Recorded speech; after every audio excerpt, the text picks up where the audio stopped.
네, 우리가 11절까지 봤었는데요. 어, 본문은 좀 뒤에서 시작하지만 12절부터 우리는 좀 대강 한번 대강의 내용들을 한번 보겠습니다.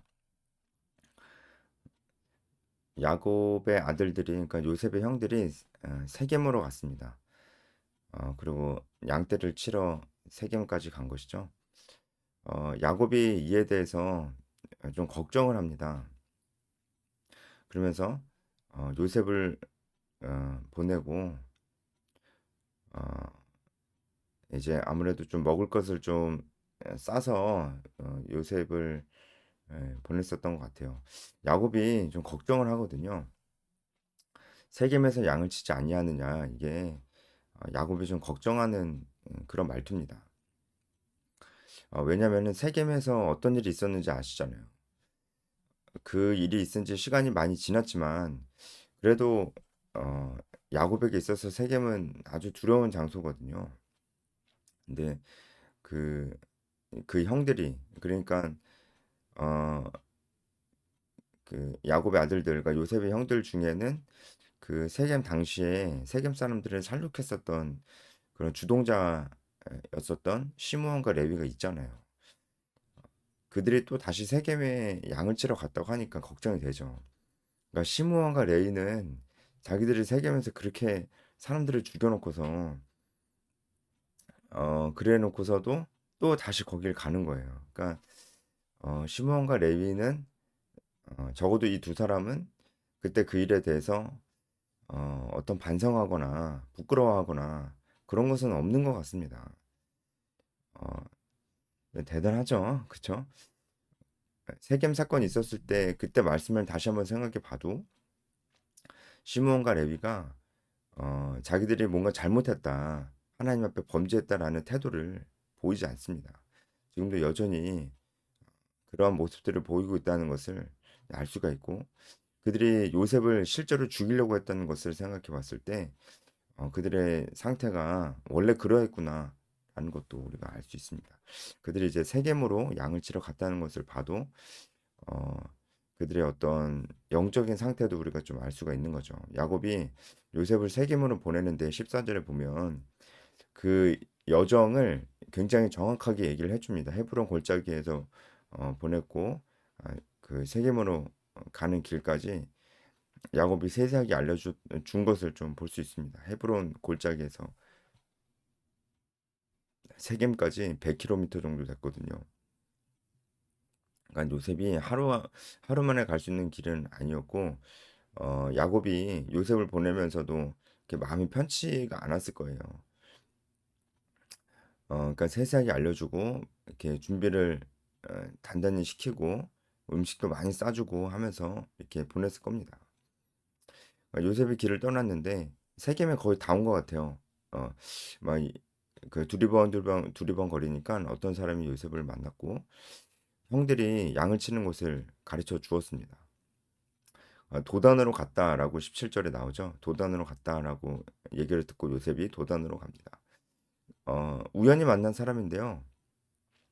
이 사람들이 야곱의 아들들을 알고 있었던 것 같아요. 그렇게 본다면은 이 당시 가나안 땅에 이 야곱의 세력이 꽤 커졌고 그 주변 사람들이 어느 정도 이 야곱의 세력들을 알고 있었다라는 것을 좀 엿볼 수가 있습니다. 어쨌든 요셉이 이제 형들이 양을 치는 곳으로 이제 가고 있습니다. 거의 다 왔을 때 형들이 요셉을 보았고 여기서부터는 여러분들 너무 잘 아는 그런 부분이죠. 꿈꾸는 자가 오는도다 이렇게 얘기를 합니다. 더 정확하게 번역을 하자면은 꿈의 주인이 온다라는 그런 뜻입니다. 비아냥거리는 것이죠. 그러니까 요셉이 다 왔을 때, 다 올 때쯤에 이제 형들이 요셉을 실제로 죽일 계획을 그 세웁니다. 실제로 죽이고 짐승이 잡아먹었다고 그렇게 얘기를 하자. 음, 그러면서 그의 꿈이 어떻게 되는지를 우리가 볼 것이다. 그러니까 그의 꿈이 어떻게 되는지를 볼 것이다. 이것은 뭐 우리가 죽였는데도 요셉이 어떻게 살아나냐? 뭐 그런 것을 한번 테스트 해보자. 그런 뜻은 아니고 실제로 이제 그가 그런 꿈을 꿨었는데 어, 우리가 죽여버리면 그 꿈이 다 뭐냐? 결국은 개꿈이었다는 거 다 밝혀지는 거 아니냐? 이런 식으로 비아냥거리는 거죠. 이렇게 요셉을 실제로 죽이려고 하는 계획을 세우고 있을 때, 어, 이를 만류했던 사람, 이를 반대했던 사람이 두 사람이 있다는 것을 우리가 알 수 있습니다. 바로 21절부터 등장하는 르우벤과 그 르우벤이 자리에 없을 때 이를 저지했었던 유다, 그리고 이제 죽이는 것보다 노예로 파는 것을 제안했었던 유다. 이 르우벤과 유다 이 두 사람이 바로 이 살인 계획에 참여하지 않으려고 했었던 그 레아의 아들들이었다는 것을 볼 수 있습니다. 제가 방금 말씀드렸지만 이 자리에는 레아의 아들들이 있었을 것입니다. 그러니까 레아의 아들들은 누굽니까? 이제 르우벤과 시므온과 레위와 유다와 어, 이사갈과 스불론입니다. 이렇게 있었을 겁니다. 근데 르우벤과 유다가 이 살인 계획에 참여하지 않기를 원했으니까 나머지 네 사람 시므온과 레위, 이사갈과 스불론이 실제로 요셉을 죽이려고 했었던 사람이었다라는 것을 알 수가 있고 아무래도 그 가운데 나이가 제일 많았던 시므온과 레위가 이 분위기를 주도하지 않았을까라고 추측을 해볼 수가 있죠. 충분히 이제 가능성 있는 추측을 좀 해볼 수가 있죠. 그러니까 시므온과 레위가 세겜에서 그렇게 사람들을 죽이고 또 요셉도 죽이려고 하고 그러니까 이 두 사람이 굉장히 좀 악했다는 것을 알 수 있어요. 악한 사람이었어요. 근데 레위 지파가 나중에는 하나님 말씀을 가르치는 지파가 되는데 정말 아이러니하죠. 정말 성경은 우리가 성경에 나오는 어떤 인물들을 볼 때 그 사람들을 우리가 진짜 어떤 어, 우리의 신앙과 믿음의 모델로 온전히 삼을 수 있는 사람이 없어요. 그럼에도 뭐 이제 그들이 믿음의 행동을 했을 때가 있었죠. 거의 대부분은 하나님 앞에 신앙을 잘 간직하지 못했는데 그래도 그들이 믿음의 행동을 보이고 정말 멋있는 어, 결단을 내렸던 적이 있었습니다. 아브라함도 이삭도 야곱도 그랬고 이제 그런 그들의 그 믿음의 행동들을 우리가 본받자고 하는 그런 측면에서 우리가 이름을 아브라함이나 뭐 이삭이나 이렇게 짓기도 하잖아요. 우리가 그렇게 우리 믿음의 선배들을 존경하는데 실제로는 우리 믿음의 모델이 될 만한 그런 모습들을 안 보일 때가 많습니다. 이스라엘의 열두 조상도 그랬죠. 그러니까 우리가 계속적으로 이런 모습들을 보면서 묵상을 해야 됩니다. 사람한테는 답이 없어요. 이스라엘의 열두 조상도 이렇게 악한 사람들이었어요. 야곱도 하나님 앞에 믿음을 온전히 간직하지 못할 때가 많았고요. 그러니까 오직 우리는 이 성경이 우리를 향한 하나님의 은혜의 책이라는 것을 다시금 생각하게 합니다. 하나님의 은혜의 기록이지 인간의 어떤 그런 삶의 모범의 기록이 아니라는 것을 우리가 여기서도 다시 한번 보게 됩니다. 루벤은 이 살인 계획을 강력하게 말렸습니다. 루벤의 말투가 원어로 보면은 어, 강력하게 형제들을 저지하는 것을 볼 수 있어요. 그런데 결국은 이 형제들의 말을 듣지 않잖아요. 그러니까 루벤이 그렇게 힘이 있었던 것 같지는 않아요. 물론 이제 루벤이 자리를 비웠을 때 이 요셉을 노예로 팔았던 것을 보면은 이 형제들이 루벤이 있을 때는 요셉을 이제 죽이지 않았었던 것 같아요. 예, 그래서 형제들이 르우벤의 눈치를 보고 있는 것은 맞지만 또 르우벤의 말을 적극적으로 따르지는 않는 그러니까 르우벤이 장자로서 그렇게 힘이 있어 보이지는 않습니다. 어, 그래서 그 르우벤의 말을 듣고 일단은 죽이지는 않고 구덩이에 던졌습니다. 원래는 죽여서 구덩이에 던지려고 그랬던 것 같아요. 그 구덩이는 빈 것이라 24절에 그 속에 물이 없었다. 만약 물이 있었으면 죽었겠죠. 익사했겠죠. 이 구덩이는 팔레스타인에서 물이 귀하잖아요. 그래서 이 빗물을 모아두려고 만든 그런 구덩이입니다. 그 빗물을 저장하려고 만든 구덩이여서 이제 안이 넓습니다. 넓고 이 벽면이 이렇게 반질반질하게 돼 있어서 빠지면은 기어 나올 수가 없어요. 아무래도 좀 이렇게 방수 처리 좀 그렇게 비슷하게 돼 있었던 것 같아요. 그래서 어쨌든 한번 빠지면 기어 나올 수가 없는 그런 형태로 돼 있습니다. 그리고 요셉을 그렇게 구덩이에 던져놓고 형들은 음식을 먹었다고 그렇게 돼 있습니다. 음식을 먹었어요. 예. 아마도 요셉이 가져온 음식이었을 거예요. 이 형들이 얼마나 악한 사람이었는지 좀 볼 수 있죠. 양심이 있는지.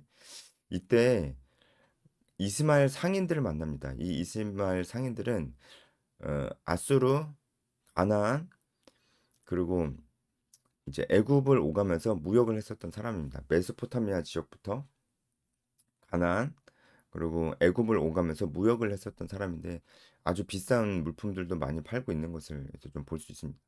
이것을 보고 이제 유다가 한 가지 아이디어를 냅니다. 요셉을 어떻게든 죽이지 않으려고 하는 유다의 노력들이 좀 볼 수가 있어요. 그만큼 이제 어, 그 시몬과 레위, 이사갈과 스불론이 요셉을 죽이고자 하는 의지가 굉장히 강력했다는 것을 알 수가 있어요. 그러니까 르우벤은 장자고 유다도 넷째거든요. 그래도 꽤 높은 서열인데 유다도 이렇게 형제들의 눈치를 보면서 어, 어쨌든 차선책으로 요셉을 노예로 팔려고 하려고 하는 것을 보니까 유다도 노예로 팔려고 하고 싶지는 않았을 거예요. 르우벤도 마찬가지고요. 그런데 나머지 형제들이 얼마나 살기가 등등했었는지 좀 알 수가 있습니다. 어쨌든 이것은 유다가 어, 아이디어를 낸 것이라고 볼 수 있습니다. 이대로 가다가 진짜 죽일 것 같으니까 지금 마침 또 이 자리에 루벤이 없었던 것 같아요. 무슨 이유인지 모르겠지만 루벤이 지금 자리에 없습니다. 그러니까 진짜 죽일 것 같으니까 유다가 어쩌면 굉장히 급하게 이 아이디어를 내면서 노예로 파는 것이 어떠냐 이렇게 얘기를 했던 것 같습니다. 유다의 심정을 좀 알 수 있는 게 27절입니다. 이 요셉은 우리 동생이고 혈육이다. 아무리 그래도 우리 동생이지 않냐. 이렇게 설득하는 것을 봐도 우리가 유다가 사실은 노예로도 팔고 싶지 않았을 가능성이 굉장히 크다는 것을 좀 알 수 있습니다. 그래서 형제들이 다 이것을 청종했고요. 그래서 동의를 했고요. 요셉을 팔기로 했습니다. 이것이 다 사실은 하나님의 섭리죠. 하나님의 섭리 가운데로 이루어지고 있는 것입니다. 은 20에 팔았습니다. 예, 이 가격이 당시 고대 근동에 통용되었던 그런 노예 가격이고 20세 이하의 노예를 팔 때 책정된 가격이었던 것 같아요. 예, 루벤이 돌아왔습니다. 그러니까 루벤이 없었다는 거죠. 29절에 루벤이 돌아왔다는 거. 왜이 자리를 비웠는지는 모르겠어요. 요셉이 없는 것을 보고 루벤이 굉장히 슬퍼하고 나는 어디로 갈까? 옛날 개혁 한글 성경에는 나는 어디로 갈까? 이렇게 나는이 두 번 쓰이는 걸 볼 수 있어요. 그래서 어, 실제 히브리어를 봐도 나는이 두 번 쓰입니다. 근데 개혁 개정 성경에는 한 번으로 줄여놨습니다. 어쨌든 지금 루벤이 굉장히 당황해하면서 굉장히 슬퍼하고 있는 것을 볼 수가 있습니다. 그래서 이제 루벤이 슬퍼는 했지만 결국 이 음모에 가담을 하긴 합니다. 루벤이 정말 힘이 없는 장자였다는 것을 좀 여기서도 좀 알 수가 있어요. 그래서 결국은 아버지에게 가서 아버지에게 그 요셉의 옷을 보여주고 짐승에게 찢겨 죽였다고 하니까 야곱이 굉장히 슬퍼하죠. 굵은 배는 이제 슬픔을 표시하는 그런 옷이고요. 허리에 묶었다는 것은 아주 깊은 슬픔을 나타내는 것입니다. 허리가 힘을 상징하거든요. 그래서 아들을 위해서 애통하고 굉장히 슬퍼. 자녀들이 위로해줘도 내가 슬퍼하며 스올로 내려 가서 아들을 만나겠다. 이렇게 얘기를 합니다. 예, 나도 요셉 따라 죽겠다 이런 얘기입니다. 스올이 정확하게 어떤 장소인지는 알 수는 없습니다. 근데 성경에 스올이 어떤 용도로 쓰였는지 구덩이, 무덤 혹은 이제 지옥 이렇게 어, 세 가지 용도로 쓰였습니다. 여기서는 어떤 것을 염두에 두고 야곱이 스올이라고 얘기했는지 모르겠지만 어쨌든 죽음을 의미하는 것은 확실합니다. 나도 요셉 따라 죽겠다. 그만큼 야곱이 굉장히 슬퍼했었던 것이죠. 우리가 이 말씀을 쭉 보면서 일단은 두 가지를 좀 발견할 수 있을 것 같아요. 야곱의 인생이 참으로 만만치 않았다. 야곱이 지금 자기 아들들에게 또 속았잖아요. 야곱이 참 많이 속아요. 삼촌 라반에게 속았죠. 그리고 어, 이제 세겜에서 자기 아들들에게 속았죠. 그리고 지금 또 자기 아들들에게 또 속습니다. 어, 야곱 자신도 자기 아버지를 속였잖아요. 그런데 한 번 속였는데 야곱은 몇 번을 속아요. 그리고 그 인생이 참으로 그 애통함이 많습니다. 사랑했던 아내였던 라헬을 먼저 떠나 보내고 그 라헬의 아들인 요셉을 사랑했는데 요셉이 또 먼저 죽고 야곱의 입장에서는 요셉이 죽었잖아요. 그러니까 그 야곱의 인생이 참으로 어, 험난했다. 그래서 나중에 야곱이 애굽에 내려와서도 바로왕 앞에서 자기가 참 험난한 인생을 살았다고 이렇게 고백을 이렇게 하잖아요. 어, 그럼에도 불구하고 하나님께서 야곱에게 복을 주시고 야곱을 향한 그 약속을 모두 지키셨던 것은 사실입니다. 어, 이런 야곱의 인생이 또 우리에게 주는 교훈은 물론 이런 야곱이 겪는 이런 애통함들은 야곱이 자초한 것들도 있었습니다. 야곱이 어, 아버지를 속였었고 그리고 자신에게 분명히 있는 하나님의 사명에 대해서 그것을 지체하면서 지키지 않으려고 했었던 것들 그런 것들이 이런 불행을 가져온 것들 그런 원인을 제공한 것도 있었지만 야곱이 또 하나님의 사명을 따라 살려고 했던 것도 맞거든요. 우리가 하나님의 사명을 따라 살려고 할 때 이런 어려움이 있을 수 있습니다. 이런 어려움이 있더라도 하나님이 우리를 사용하십니다. 하나님이 결국은 야곱을 사용하셔서 야곱을 통해서 약속을 이루셨잖아요. 요셉의 입장에서도 마찬가지입니다. 하나님이 요셉을 사용하고 계시는 거거든요. 근데 요셉에게 굉장히 어려움이 생긴 거잖아요. 배반당하고 배신당하고 형들에게 있어서 형들이 자기를 죽이려고 하고 이런 기억들이 요셉에게 굉장히 고통스러운 기억이었을 텐데 그럼에도 불구하고 하나님이 이 요셉을 사용하십니다. 우리가 결국은 하나님이 약속하신 것들을 이루실 때 고난과 힘든 어려운 점들이 있지만 반드시 그 사람을 통해서 이루신다는 것을 우리가 좀 알 수가 있습니다. 그래서 또한 이 성경책은 우리 믿음의 조상들이 하나님 앞에 온전히 서지 못하지만 그렇지만 그럼에도 우리가 희망을 발견할 수 있는 것은 하나님이 은혜로 그 모든 것을 이끌어 가신다는 것을 믿기 때문입니다. 그래서 우리가 그런 시선으로 지금 우리 자신을 바라봐야 되고 우리 자신을 둘러싼 상황을 바라봐야 될 것 같습니다. 좀 안 좋을 수 있어요. 내 자신에게 실망할 수도 있고 지금 나를 둘러싼 상황이 안 좋을 수도 있습니다. 하지만 우리가 희망을 갖는 것은 결국은 이 모든 일을 이루신 분이 하나님이시기 때문에 야곱과 요셉과 같이 절망적인 상황이 일지라도 아, 그리고 우리 주변에 시므온과 레위처럼 악한 자들이 있을지라도 그러니까 결국은 모든 것을 합력해서 선을 이루실 하나님을 우리가 기대하는데 그냥 막연하게 선을 이루실 거다가 아니고 언약에 기초한 기대입니다. 이것은요. 우리도 지금 우리가 하나님의 일하심을 기대할 때 언약에 기초한 희망을 가져야 됩니다. 우리를 향한 언약이 무엇입니까? 세상 끝날까지 함께하겠다. 그리고 하나님께서 이 약속을 하실 때 우리가 이 명령에 순종할 때 하나님께서 이 약속으로 우리와 함께 하시는 겁니다. 우리가 지켜야 될 명령이 무엇입니까?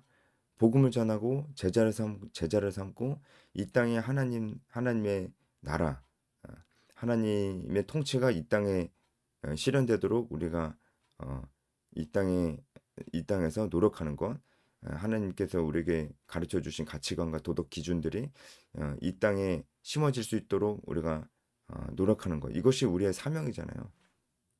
문화명령, 지사명령. 이 사명에 따라 살 때 어떤 어려움이 있어도 하나님이 우리와 함께 하실 것이다. 모든 것을 합력하여 선을 이루실 것이다. 이렇게 우리가 우리의 희망의 이유를 찾아야 될 것입니다. 여기까지 하겠습니다.